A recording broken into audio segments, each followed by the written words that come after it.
Hello everyone, welcome back to my YouTube channel. तो आज के इस वीडियो में हम पढ़ेंगे class 10th science chapter first, जिसका नाम है हमारा केमिकल रिएक्शंस एंड इक्वेशंस। तो बेसिकली 3 वीडियोस में कवर करेंगे इस चैप्टर को।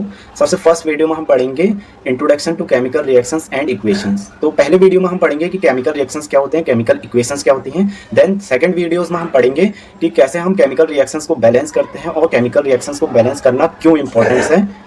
देन थर्ड वीडियो में हम पढ़ेंगे टाइप्स ऑफ केमिकल रिएक्शंस। तो इन तीनों टॉपिक को हम बहुत ही डीप में पढ़ेंगे। तो without any waste time let's get start our top. जैसे कि यहाँ पे चैप्टर का नाम ही है केमिकल रिएक्शंस एंड इक्वेशंस, तो चैप्टर के नाम से ही क्लियर है कि यहाँ पे हम केमिकल रिएक्शंस और केमिकल इक्वेशंस के बारे में डीप में पढ़ेंगे। तो सबसे पहले हम पढ़ेंगे केमिकल रिएक्शंस के बारे में। तो देख लेते हैं कि केमिकल रिएक्शंस क्या होती हैं। तो it is the process in which one और more substance format new substance. Chemical reactions एक प्रोसेस है जिसमें हम एक से ज़्यादा सब्सटेंस मिल करके एक नया सब्सटेंस बनाते हैं, उसे ही हम क्या कहते हैं, केमिकल रिएक्शंस कहते हैं। तो यहाँ पे एक नोट करने वाली बात यह है कि chemical reactions can not be reverse by any physical method, यानी कि हम किसी भी केमिकल रिएक्शंस को किसी भी फिजिकल मेथड के द्वारा रिवर्स नहीं कर सकते किसी भी केमिकल रिएक्शंस में। तो एग्जांपल देख लेते हैं। जब हम हाइड्रोजन और ऑक्सीजन के आपस में केमिकल रिएक्शंस कराते हैं तो हमें जो न्यू सब्सटेंस मिलता है वो क्या मिलता है, वाटर। यानी कि यहाँ पर हमने क्या किया, दो अलग अलग सब्सटेंस को मिला करके एक नया सब्सटेंस बनाया। यही हमारा क्या कहलाता है, केमिकल रिएक्शंस कहलाता है। तो उसके बाद हम देखते हैं केमिकल रिएक्शंस इन्वॉल्व, यानी कि जो हमारी केमिकल रिएक्शंस होती है उसमें क्या क्या चीज़ें इन्वॉल्व होती हैं। चेंज इन स्टेट, यानी कि जो हमारी केमिकल रिएक्शंस होती है उसमें हमारी स्टेट, यानी कि जो भी पदार्थ है उसकी स्टेट हमारी चेंज हो जाती है। जैसे यहाँ पे हमने एग्जांपल देखा था हाइड्रोजन और ऑक्सीजन, यानी कि दोनों क्या हैं, हमारे हाइड्रोजन एक गैस है, ऑक्सीजन भी एक गैस है।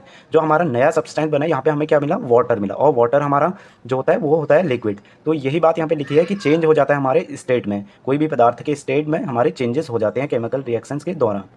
चेंज इन कलर, यानी कई रिएक्शंस ऐसे होते हैं जिसमें हमारा जो पदार्थ का कलर है वो भी चेंज हो जाता है। चेंज इन टेम्परेचर, कई रिएक्शंस ऐसे होते हैं जिसमें हमारा टेम्परेचर भी चेंज हो जाता है। नेक्स्ट है इवोल्यूशन ऑफ गैस, यानी कि कई रिएक्शंस ऐसे होते हैं जिसमें हमें रिजल्ट के दौरान कुछ गैसेस भी प्रोड्यूस होती हैं। नेक्स्ट हम जो पढ़ेंगे वो पढ़ेंगे हम chemical reactions has two component, यानी कि जो हमारे केमिकल रिएक्शंस होते हैं उसके क्या होते हैं, दो कंपोनेंट्स होते हैं। तो सबसे पहले पढ़ लेते हैं हम रिएक्टेंट के बारे में। तो रिएक्टेंट क्या होते हैं, जो हमारे किसी भी केमिकल रिएक्शंस में पार्ट लेते हैं उसे हम क्या कहते हैं, रिएक्टेंट कहते हैं। तो इसे एग्जांपल के तौर से समझेंगे आगे। उसके बाद हम देखते हैं प्रोडक्ट्स। तो प्रोडक्ट क्या होते हैं, यानी कि जो हमारे केमिकल रिएक्शंस होती है उसके बाद जो हमें रिजल्ट मिलता है, यानी कि जो उस केमिकल रिएक्शंस का हमें रिजल्ट मिलता है उसे हम क्या बोलते हैं, प्रोडक्ट कहते हैं। एग्जाम्पल से समझते हैं। यहाँ पे एग्जाम्पल हम पिछला ही एग्जाम्पल लेते हैं। जैसे हम हाइड्रोजन प्लस ऑक्सीजन के आपस में केमिकल रिएक्शंस कराते हैं तो हमें मिलता है वाटर। तो जो हमारा हाइड्रोजन और ऑक्सीजन है, यहाँ पे इस पार्ट में जो हमारा हाइड्रोजन और ऑक्सीजन है वो क्या है, हमारे रिएक्टेंट हैं केमिकल रिएक्शन, क्योंकि ये हमारे दो जो सब्सटेंस हैं वो केमिकल रिएक्शन में अपना पार्ट ले रहे हैं।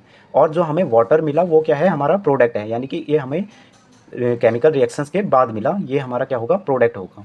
तो यहाँ पे आपको एग्जांपल से भी क्लियर हो गया होगा, जो हमारे केमिकल रिएक्शंस में पार्ट लेते हैं उसे हम कहते हैं रिएक्टेंट, और जो हमारे केमिकल रिएक्शंस के बाद जो हमें आउटपुट मिलता है उस रिएक्शंस का उसे हम कहते हैं प्रोडक्ट्स।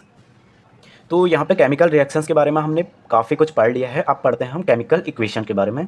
केमिकल इक्वेशन क्या होते हैं इसे देखते हैं। A chemical reactions represent by chemical equations, यानी कि जो हम केमिकल रिएक्शंस को रिप्रेजेंट करते हैं उसे ही हम क्या कहते हैं, केमिकल इक्वेशंस कहते हैं। It involve symbols of substance of reactant and product with mention of physical states. यहाँ पे हमें जो बोला गया है वो बोला गया है कि हम केमिकल इक्वेशंस को कैसे लिखते हैं। जो हमारा सब्सटेंस होता है उसका सिंबल को मेंशन करते हैं और उसके स्टेट, फिजिकल स्टेट के साथ। जैसे यहाँ पे एग्जाम्पल में हमने यहाँ पे हाइड्रोजन और ऑक्सीजन लिया था, तो हाइड्रोजन का हमने यहाँ पे क्या लिखा, हाइड्रोजन का जो सिंबल होता है H2 होता है और ये गैसेस के फॉर्म में है, तो इसको हम जी से प्रेजेंट करते हैं, यानी कि ये जी हमें यहाँ पे डिनोट कर रहा है कि ये गैस फॉर्म में है। और उसके बाद हमें ऑक्सीजन का सिंबल होता है हमारा O2, और ये भी हमारे गैस है तो इस जी से रिप्रेजेंट करते हैं। तो उसके बाद देखो यहाँ पे जो हमारा प्रोडक्ट बना, प्रोडक्ट हमारा वाटर बना, वाटर का सिंबल होता है H2O, और ये वाटर हमारा लिक्विड फॉर्म में होता है तो L से हमने इसे रिप्रेजेंट किया। तो ऐसे हम केमिकल इक्वेशंस को लिखते हैं।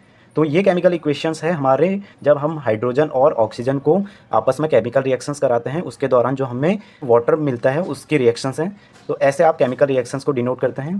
तो आई होप आपको ये वीडियो लेक्चर अच्छा लगा होगा। अगर अच्छा लगा हो तो इसे लाइक करें, शेयर करें एंड सब्सक्राइब जरूर करें मेरे चैनल को।